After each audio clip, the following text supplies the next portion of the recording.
Alisa, LS. Alrighty, who's ready for episode 2, the Stall-Ritter Strike? That description, just did not look good. Stall-Ritter Strike. I think some text was just overlapping itself. It's quite possible. Nisa's, localization leaves a little bit to be desired. Is their localization better or worse than, Axis's, though? No comment. Okay. Because Axis did Xanadu, right? Yeah. And then everything else so far has been Nisa. Or have they got over to Xseed finally?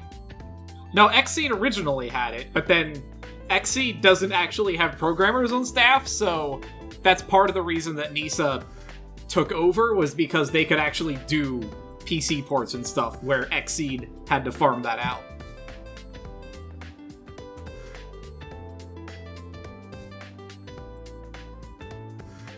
Anyway, Muse is ditching magical girl duties again. She's gotta go catch that anime that's airing this week. You know what, I can respect that. She's got her priorities in order. Girl, come on, it's the 2020s. You can very easily either DVR or just pirate it if you need to.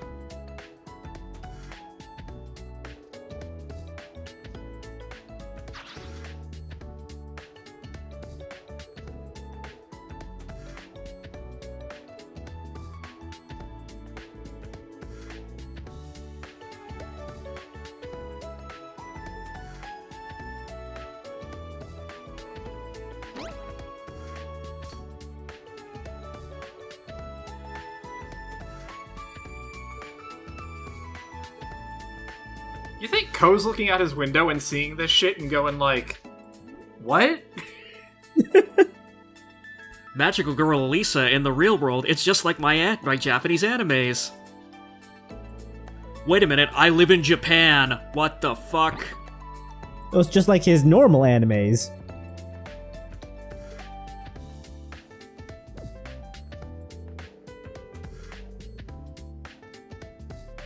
It's oddly specific.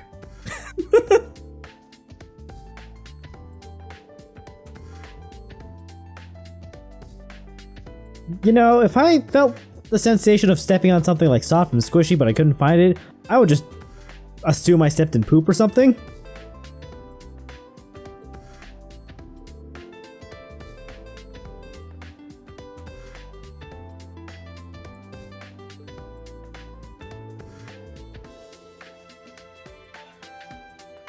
Also, please don't throw your magical horror mascots in the washing machine. That'll kill them. I was about to say, wait, being hung out in the sun is the point of contention here? Also, Jesus fucking Christ, these are huge cell phones!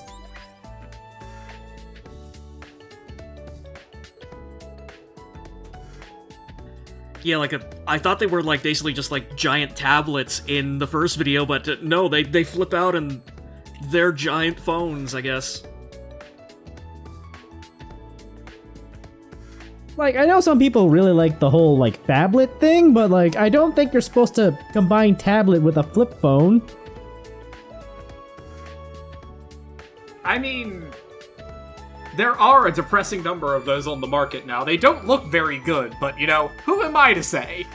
I guess that's fair. At this point, they're basically tricorders, and even then, they're really big for a tricorder.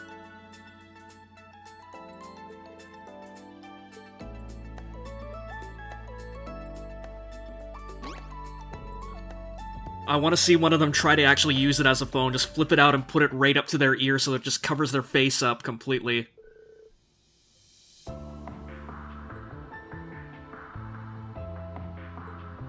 Anyway, here's the mall from Tokyo Xanadu.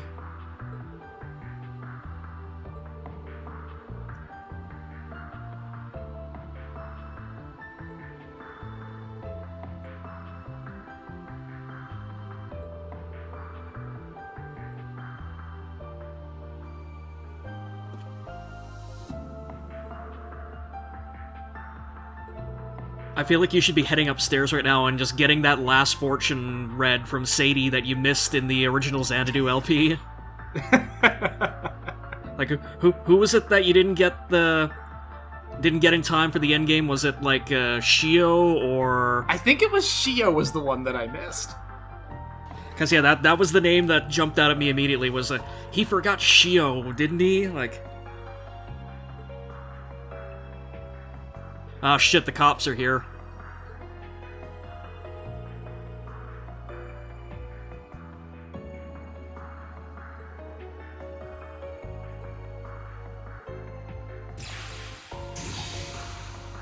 Hey, you can't attack in the middle of a cutscene, that's cheating! I'm surprised the effect actually kinda worked. Although with the fade out, it literally just looked like she just one-shotted the brunette there, and it was hilarious, and then, oh crap, she loaded back in a second later. I know Mona's trying to call them warmongers, but the pun just makes me think Mona was trying to call them war managers? Oh wait, maybe they are managers! Yeah, they seem like they've got all the highlights of basically, like, Underworld Army middle management to them. Considering they're in, like, video 2 out of 3.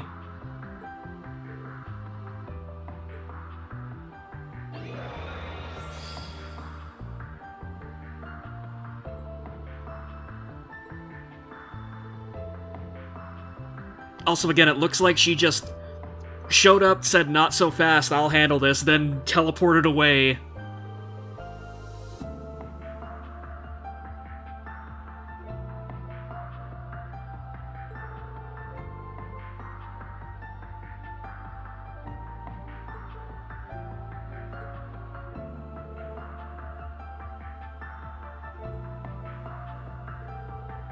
I'm honestly surprised they didn't just outright import the actual Tokyo Xanadu environments and, like, do some vaguely 3D cutscenes, because, like, this is sad and low budget, even by Falcom standards. Yeah? Yeah, it's a mildly impressive visual novel at this point. That occasionally turns into a rail shooter for some reason. Like, it is slightly more... Shines through despair. Call me Magical Tilly, the magical girl of hope. Magical Tilly?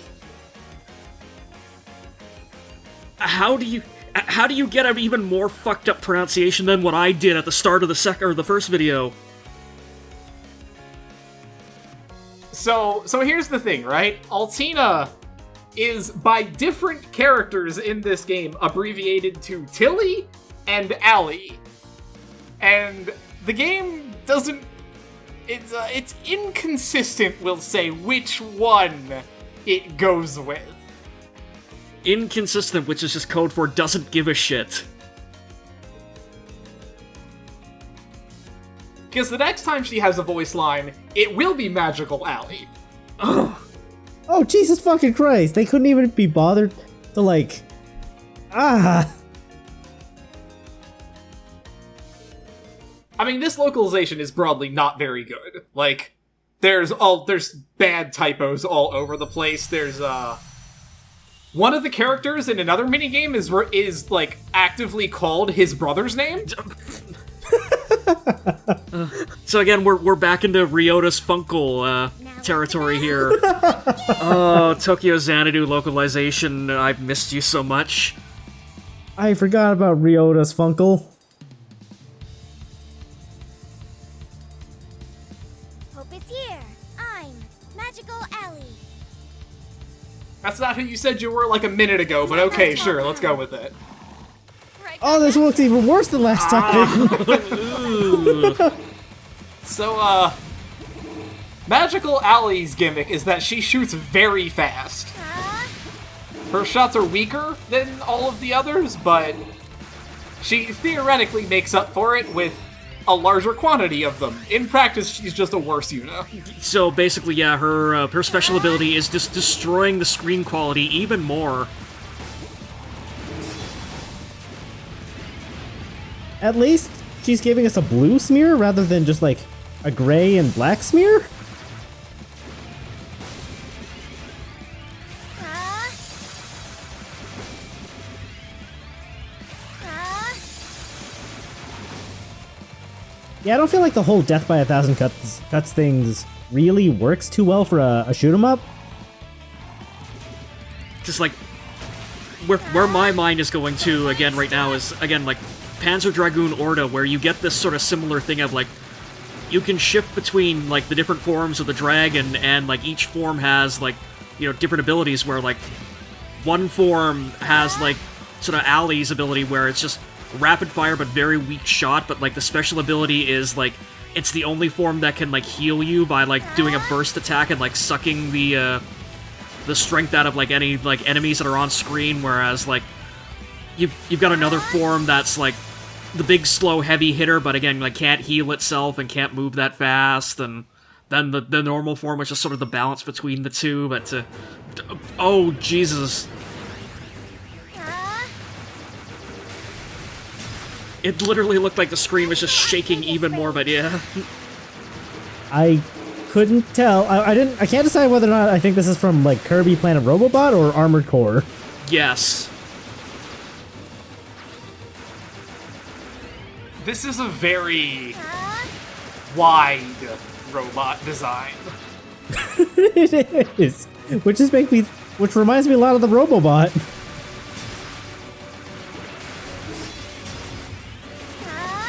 Magical Arcadia Spray.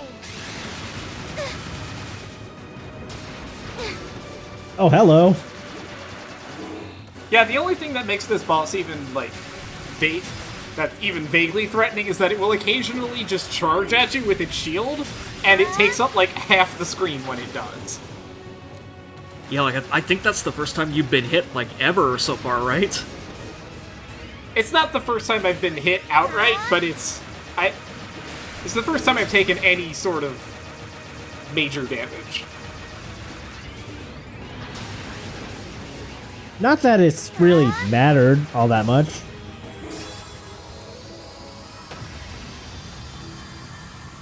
Alright, see ya, fucko.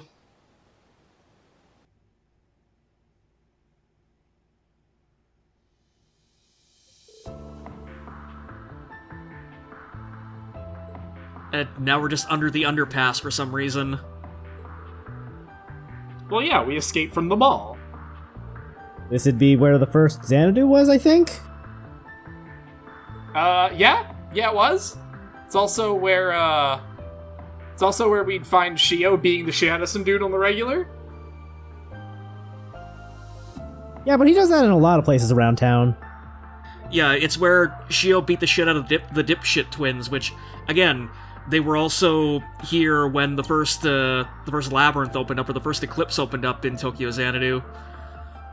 It's also where I think we find one of the members of Spica during, like, the please find Spica or I'm gonna get fired subquest at the very end of the game.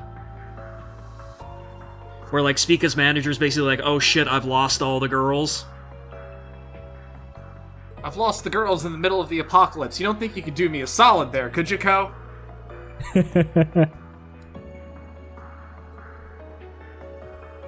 Anyway, it turns out that Mise was not trying to play hooky so that she could watch anime. She was playing hooky because she is, checks notes, in charge of the entire mall.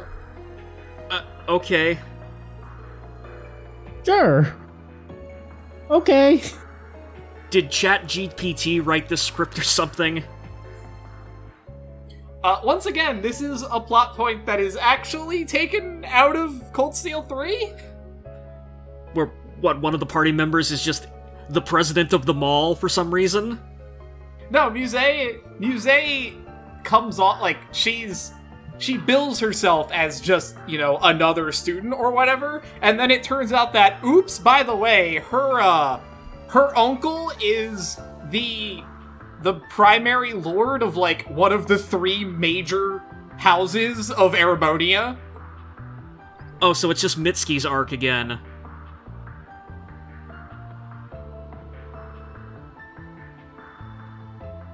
Where it's just, oh, she's ostensibly a normal student, but she's also president of the student council, and her dad is and her grandfather is the president of the mob.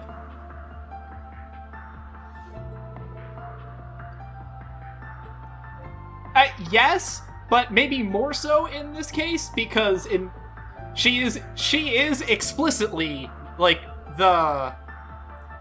her uncle is the acting lord, but that's because she's, like, 16 and is not legally allowed to be the person in charge. Legally prohibited from being president of the mall.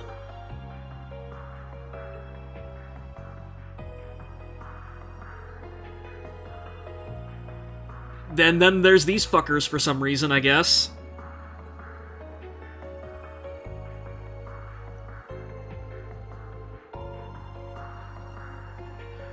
Okay, so the stuck-up bitch from the kendo team is also a magical girl, I guess.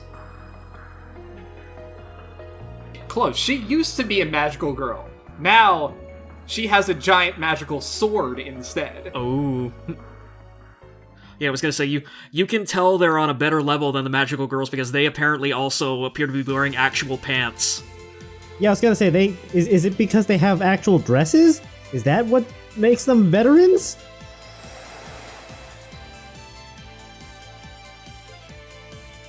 Behold the power of not showing your crotch off to people.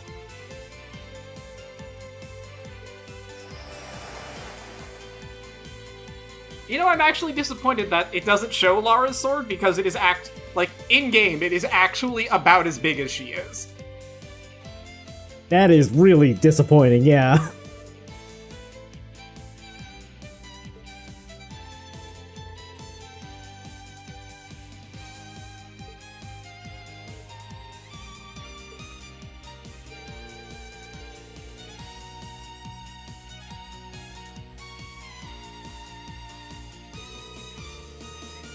That's right, you get it? She's the manager because she can steal mana.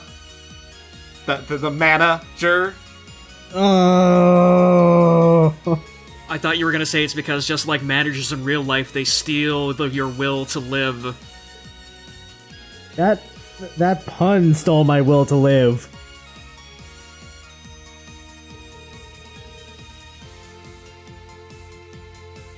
Nope, shut up, Mona. Just kick this thing into the sun, please. Yeah, no, I take back what I said earlier in the video. Yeah, just throw that thing in the fucking dryer and set it to high and just leave it running for 4 days straight.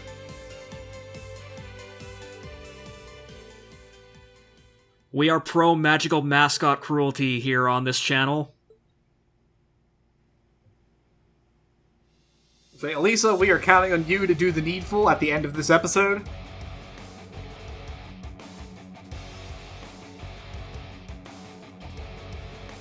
I almost thought they just took music straight from Yakuza 0? Like, holy shit, this riff just sounds like Pledge of Demon. Now, please, this game is just blatantly reusing its own battle themes.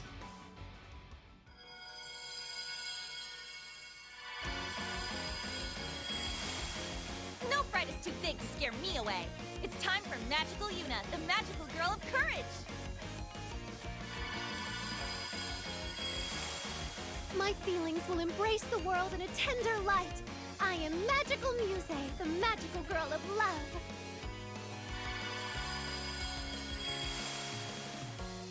I am the light that shines through despair. Call me Magical Ally, the magical girl of hope.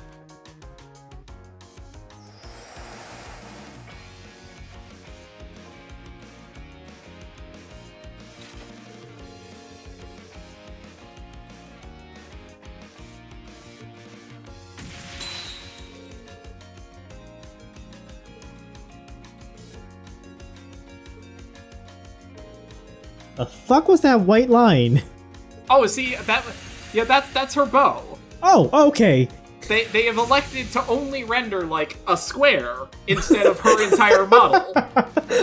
She's the character that basically shows the limits of the rendering power of the visual novel thing they've got going on here. So yeah, her bow is so big it just literally clips out of the render frame. Okay, I understand what they're going for now. That's a really fucking weird way to implement it. Well, see, you can see the end just kind of trickle in every once in a while. That's so fucking weird. Someone looked at that, saw what it was doing on screen, and was like, you know what? Fuck it, print it. I don't care. Like, I don't understand. Why would you not just put her model on screen? That's all you have to do. Just the whole thing.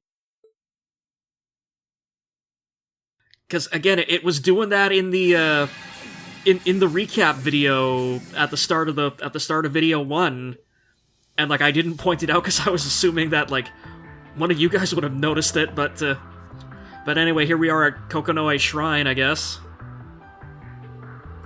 Gramps would definitely not take any of this shit. Oh no, he would not.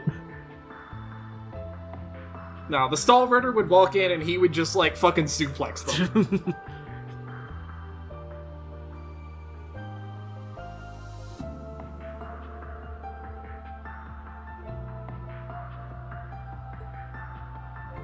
Anyway, it turns out that Musée actually had a galaxy brain plan this whole time. Oh, you don't say.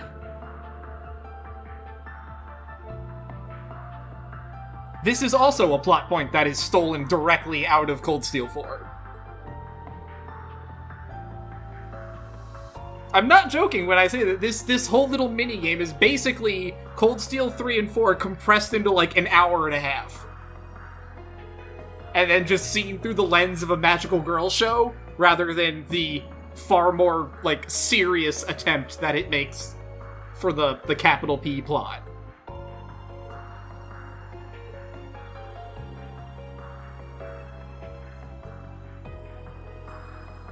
Well, I guess it's nice to know that Falcom doesn't take itself too seriously, then.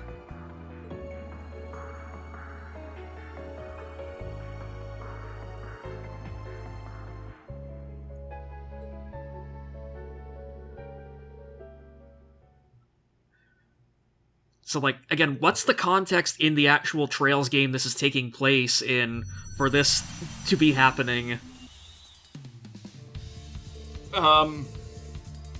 It would require a lot of explaining to reach that point, but the short version... We got 12 minutes left, go for it. Okay, so, Chancellor Osborne is trying to stop the Great Curse of Erebonia, which has been plaguing the nation for, like, literally centuries at this point. But in order to do so, he has to trigger something called the rivalries. But you can't just call the rivalries. The only way that can happen, it's like a supernatural thing, and the only way that it happens is when the world has been plunged into chaos. So, his plan to do that is to essentially start a world war with the other superpower that's on the continent. And Musé's, like, galaxy brain plan to stop this is that she gets together with all of the leaders of the other nations, and they come up with this plan called Operation Mille Mirage, and basically it's like a sustained counterattack that contains all of his troops in Erebonia because he's being attacked on multiple fronts from all kinds of outside nations. And, like, you know, the upshot of this is that it only costs, like, 2 million lives as opposed to whatever the fuck Osborne's plan would do. Substantially more, to put it mildly. And the crux of this plan is making them watch a magical girl anime, then? Yeah, pretty much. No, but that's what this is riffing on. That's what, like, Musé's big galaxy brain plan is that, like, you know, she's got this whole thing going on in the background that, like, oh, she's actually secretly a super tactician who can read the board and play everybody. I see.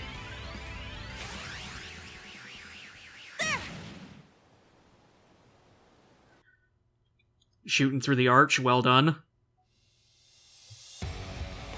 Nice ending flourish.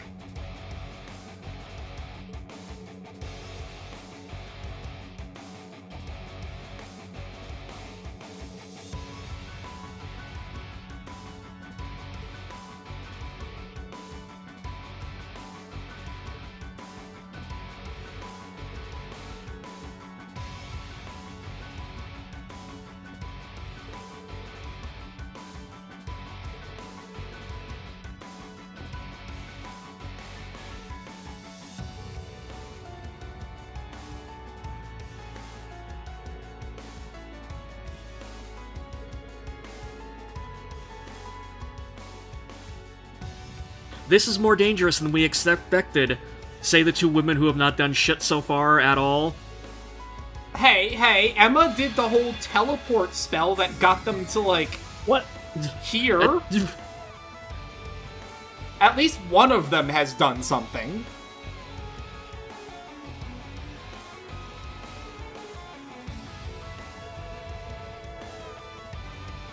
What?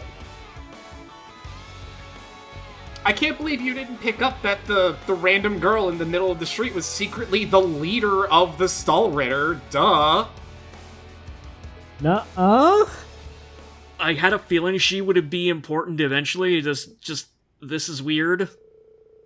Even for Falcom. Yeah, I wasn't expecting her to be the villain. Oh, you misunderstand. She is not the villain. She's on our side. This is also taken verbatim out of Cold Steel 4. Again, this should be the other drinking game of this mini LP. Oh yeah, this comes from Cold Steel 4. I'm not ready for liver failure.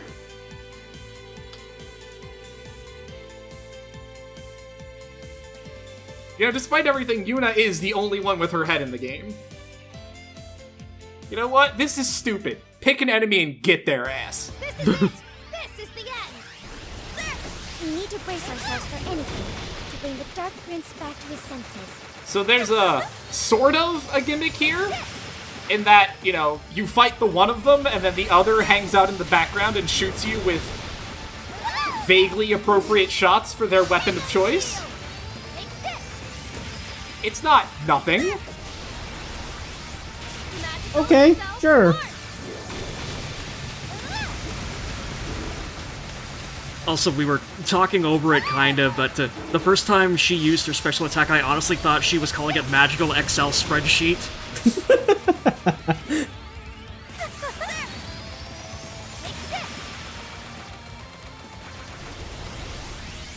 Look, man, have you seen some, like, really well-formatted Excel sheets? Like, those are magical. Oh yeah, like, fucking pivot tables are indistinguishable from magic sometimes. Yeah, like, what the fuck? How do they work?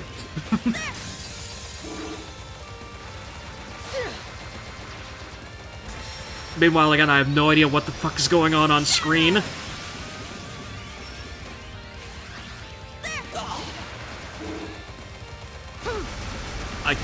I thought you killed one of them, but no, I guess not. They tagged out. Yeah, we killed the one, so she tagged out.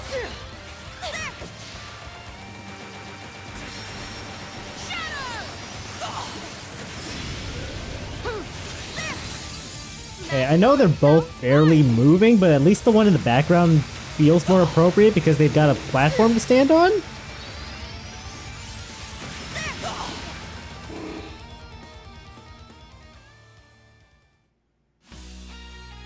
I will protect world peace!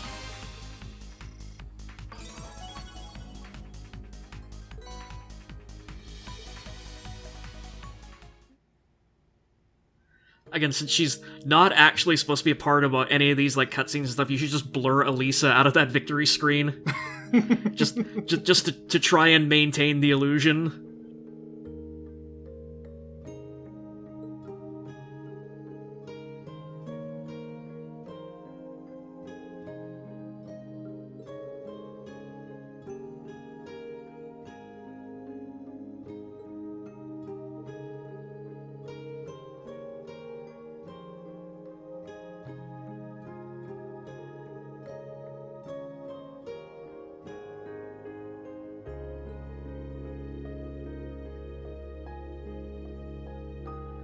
So basically, she got high on humanity and went native. Got it.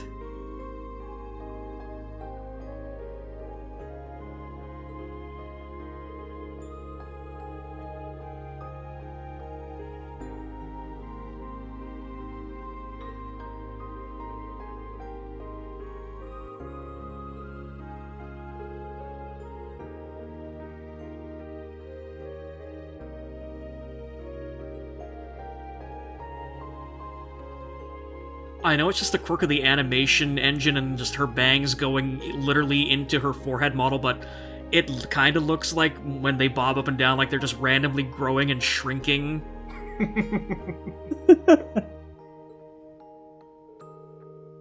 I didn't even realize, like, her hair was clipping into her forehead. Oh, man.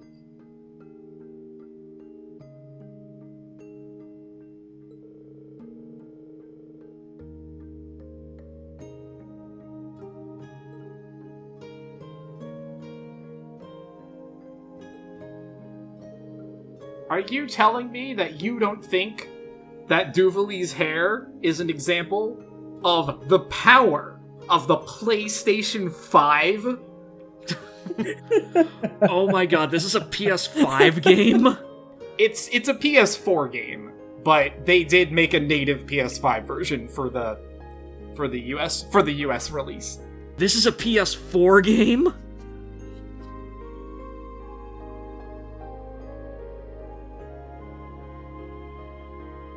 Original release was in 2020, so... Again, I guess congratulations Falcom for just putting out a game that looks the exact same as the game you made literally almost 10 years ago. Like, there's something to be said for consistency, I guess? I don't know. Nah, the Cold Steel... The engine starting in Cold Steel 3 is noticeably better than the Tokyo Xanadu one, for many reasons. I'll take your word for it, but okay. A lot of those reasons aren't going to be showcased in a segment like this. I mean, honestly, I think that actually, like, puts a really good word in for the Vita's visual fidelity. If, like, a PS4, PS5 game, basically looks like an upscaled Vita game.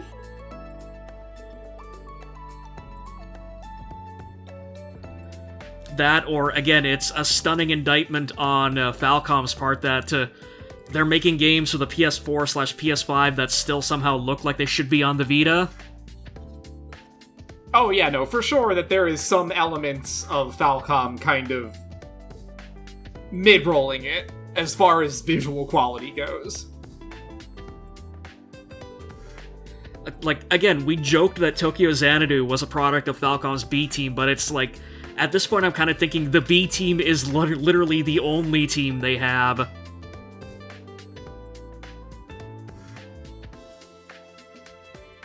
I mean, I'm not super huge on Reverie to begin with. I think Cold Steel 3 and 4 are both much better, and Ys 8 and 9 are also a lot better, so... I'm sure, like, you know, like, if I actually sat down and played any of these games, I'd be completely fine with them. I'm just, you know, making hay for the sake of the fact that we've got a fucking half an hour to fill out for commentary and dead errors, but, Oh, hang on. Muse's trying to make a move on her man.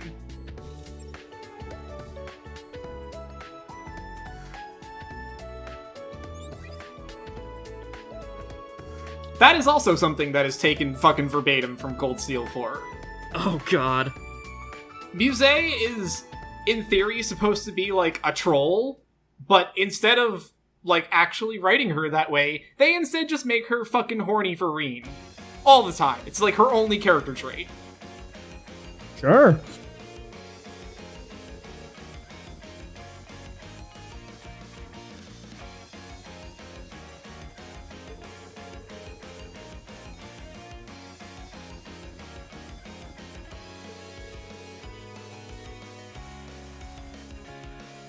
Okay, storm the castle, kick the shit out of Reen, got it.